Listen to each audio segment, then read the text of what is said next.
To continue on the adventure here, we have our 7th competitor, friend that I go a long way with and super proud of all you, your new friends, old friends.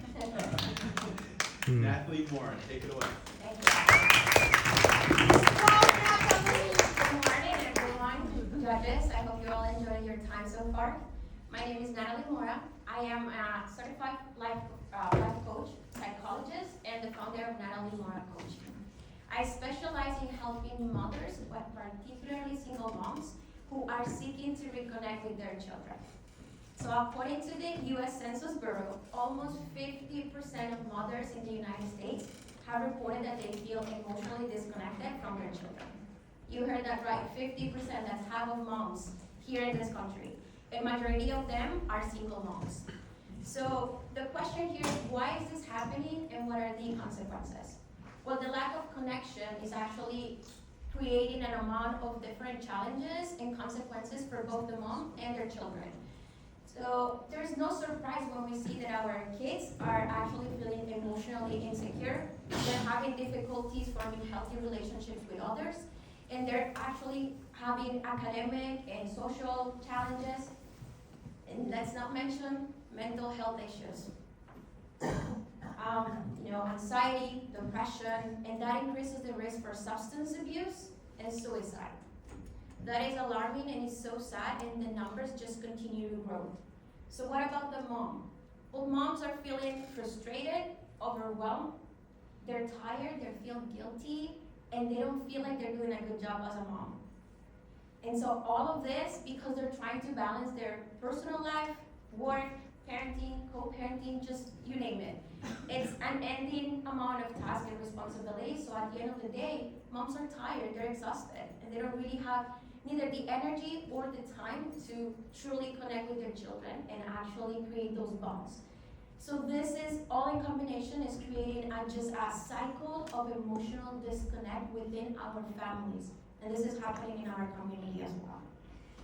So I want to share a little bit about my own experience. This is me and my son Sebastian 6 years ago. So as a single mom, I have faced many of these challenges. I was going through a divorce and I was overwhelmed, stressed, and completely disconnected from life. So of course that impacted my relationship with him. He was afraid of me. We had a lot of communication problems. And the worst part is that he didn't love me back. He's my favorite person in the world, and there's nothing I wouldn't do for him. And knowing that I was failing as a mom, it was just heartbreaking for me. And that's when I decided to ask for professional help. And that was a game-changing experience for myself. So fast forward to today, I can tell you that I have a beautiful relationship with him. It's not perfect, it'll never be, but we actually are more emotionally mature. We have better communication skills. And our relationship is actually rooted in love, trust, and care. And so this makes me so happy that this is what what I want for other moms to experience. And this transformation is the very reason why I created Natalie M.O.R.A Coaching 2 years ago. What sets me apart from other coaches is the combination of my personal experience, my journey, with my professional background and expertise, helping other moms in similar situations. So what I did is I developed the M.O.R.A methodology. It all starts by mindset and mindfulness, so this is the first stage, and what I do is pretty much just helping their moms shift their mindset and just removing those limiting beliefs so that they can be more emotionally aware. Then we move into the ownership, just taking responsibility for their own actions and behaviors, and just understanding how this is impacting the dynamics within the relationship with their children. Third stage is reconnection. This is when we start actually rebuilding those bonds based on empathy, vulnerability, and just having better communication tools. And lastly but not least, just taking action. This is when we actually put in place, or moms put in practice, what they have learned. And this is when we create their action plans where they can just, make sure that this is a sustainable change in the long term.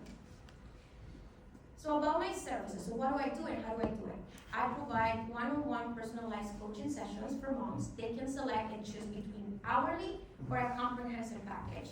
Those packages are between 8 to 12 sessions, depending on what they want for long-term support. The calls last between 45 to 60 minutes, and they are online, so it's virtual, to allow flexibility for time, because we know moms are busy. We always have a million things going on, right? So this is healthy and allows them to work around their own time. I am bilingual, so I'm fluent in Spanish and English, which gives me an advantage, because moms actually can select their preferred language, and the easiest way for them to communicate with me, which actually just helps tremendously, because they prefer to connect with me on their first language. And that makes them feel more comfortable, open, and we have a better connection. So who are my clients? I help moms in general, but 95% of my clients currently are Hispanic, Latino, single moms. And they have kids between the ages of 7 to 11 years old. Why this range? Because at this age, kids are starting to find their own voice, but they still depend pretty much on their parents, and they're still the role model. So this is where we still have a greater opportunity to modify and change those behaviors and patterns that have been disrupting the relationship with their mother. And majority of my moms as well, they are here in Palm Beach, so that's the demographic. But because of the nature of my service and because it's online, I do have the capability of serving moms outside of the country. So just to mention a few, I help moms in Colombia, Spain, Mexico. So this is definitely an advantage. It helps me to expand my services. The impact of my business is clear. 90% of the moms that work with me reported that they have a positive transformation after their first or second call. Their stress levels reduce significantly, and their actual confidence levels improve exponentially. So about my business projections, my main goal for 2025 is to transition to full-time coaching. Right now my business is in a small scale because I'm balancing it with my full-time job. So I decided to help moms and provide them with quality service, but it's still maintaining my financial stability. I have my son, so I definitely have to. And then in order to do this, my smaller goals are to grow my clientele and my services. So currently my revenue is between $5,000 to $8,000 a year, and I want to grow it to $50,000 at least. Of course, the more the better. How am I planning to do this?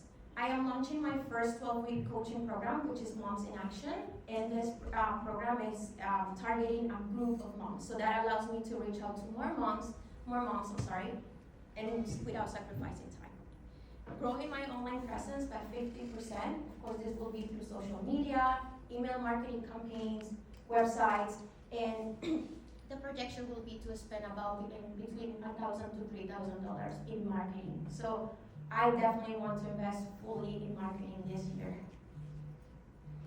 Lastly but not least, I truly believe in my mission, helping moms. And I know that they are out there, and they just sometimes don't know how to find the resources. I truly believe in a world where moms feel empowered, supported, and connected with their children. And in a world where no mom has to go through this alone, because we need each other, and it's way better when you have that support. The greatest gift that we can give to our children is a healthy, loving, caring home. So by investing in M.O.R.A coaching, we're not only investing in moms, we're investing in our children, the future of this country, and they are just right there, and we just need to help them because they're going through a lot. So it's not just the moms, it's the kids as well. Thank you so much.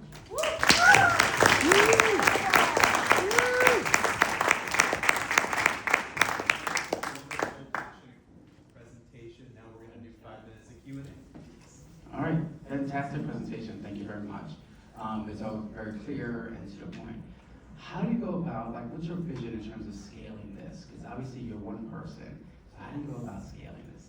Yeah, so right now, like you said, it's just me, and so the goal is to fully transition into coaching. So now more full-time job. That will be my full-time job. That's my passion. That's where I belong. And ideally, it will be obviously by getting more clients. And the more clients that I get, I will be obviously increasing my services, but just targeting to high value service, like the programs. It helps me to reach more moms with less time, but still keeping the quality of the service. And yes, that's one of my long-term goals, is to actually hire other coaches that will, help me and that actually believe in my mission and my vision, so that they can, provide the same service to all the moms. And that's how I will do it once I scale my business. Wonderful. And I'm, as a mom, one mom on the panel, where were you 12 years ago when my kids were 11? I think it's wonderful. You absolutely have a niche, and so I piggyback on your question, which is, so your M.O.R.A methodology, is that something that you can, like trademark and teach to those others? I mean, like, so focus 10 years from now, not 5 years. Yes. Is that your scale? Can you see that growing that way, like training others in your methodology and then becoming your people? Yeah, that's the dream. This is why I created the methodology. It's just 4 steps, easy. So it makes it easier for moms and for even other coaches to kind of adhere to that concept.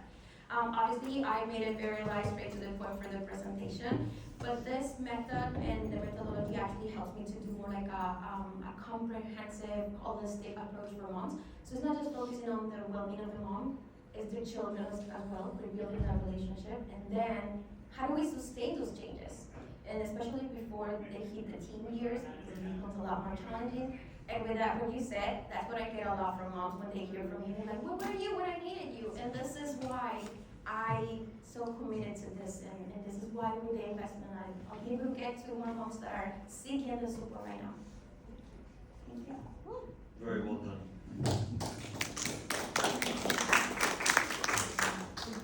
So I'm struggling to be a harsh judge and ask you really hard questions because you're so passionate and what you're doing is so important. So, 3 questions, quick ones. The M.O.R.A method, is this based on evidence-based practices that have been proven in clinical settings? Yes. Yes. Highlight that. Sorry, by the way, the M.O.R.A methodology comes from my last name, M.O.R.A. Yes. Just where I highlight that. That's why I wanted to make it like my own trademark. But it is definitely based on things that have been proven, just self-care, well-being, all the practices that I have there. Everybody knows and hears about them, but no one knows how to put them into practice. That's the difference. I wonder, as part of your growth strategy, have you thought about being able to retain clients longer term with a support group and ongoing touch points? Yes, absolutely. So initially the moms come to me because they're in need, like they need this desperate, it's now. But after that, I do have follow-up sessions that I offer, and part of my growth and my projection is to actually create like more classes and courses that they can actually come and to take on their own, self-space. Just do also, one of my main goals is to do one-on-one like workshops where I can bring the community, where moms can have that support, and we can do those workshops that is actually into practice right here. So by keeping them, they have gone through my program, but they can still come and participate with other moms and share their actual feedback and results. Very good. So then my last question is, with all of that and the fact that you've said you need investors, what are you asking for? What's the ask? Yeah, well, the money will go definitely to the marketing. So I can actually go into, obviously I'm not an expert in marketing, so I'll have to hire someone that can help me. I'm just being honest right there. But to be able to promote my services to a broader audience, so social media. Be specific. How much do you need? That's what we need to ask for. A number. Yeah, right now it will be over 10,000. Because one of my projections is between 1,000 to 3,000 a month, so I'm projecting it for 12 months, 12,000, almost 15,000 to continue that, exposure. Great job. Yeah.